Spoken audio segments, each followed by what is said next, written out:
Hey everyone, it's the Poverty Princess here, and this is my Five Below wood table hack.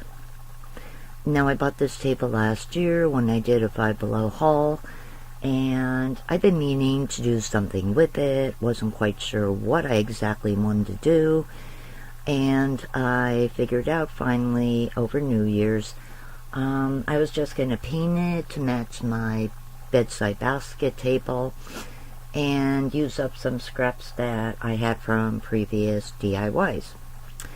So I attached the legs to the table, flipped it over, and I used RUSTOLEUM French Lilac. I gave the legs 2 coats of that. When it was dry, I took the legs off, and I proceeded to use some remnants of the marbleized contact paper. Unfortunately, you really can't see it with the glare of the lights in my room, but this is the same marbleized contact paper I use for my stand in my bathroom, and I was able to cut that to fit and attach that.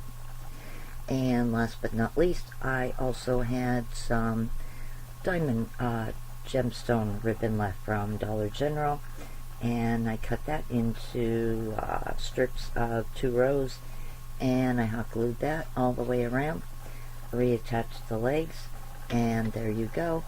A little table alongside my bed, holds my coffee cup, my ashtray. Not a bad little table for $5. You can paint yours any way you want. You could even attach a mirror on top. I wouldn't recommend putting much weight on, maybe more than 10 pounds at the most. Definitely a cute little accent piece, and I just wanted to show you what I did with mine, and whatever you choose to do with yours, you can have a lot of fun, and it's a nice little made sturdy table. Well, if you enjoyed this video, please give it a thumbs up and hit the subscribe button. As always, thank you so much for watching. Good night.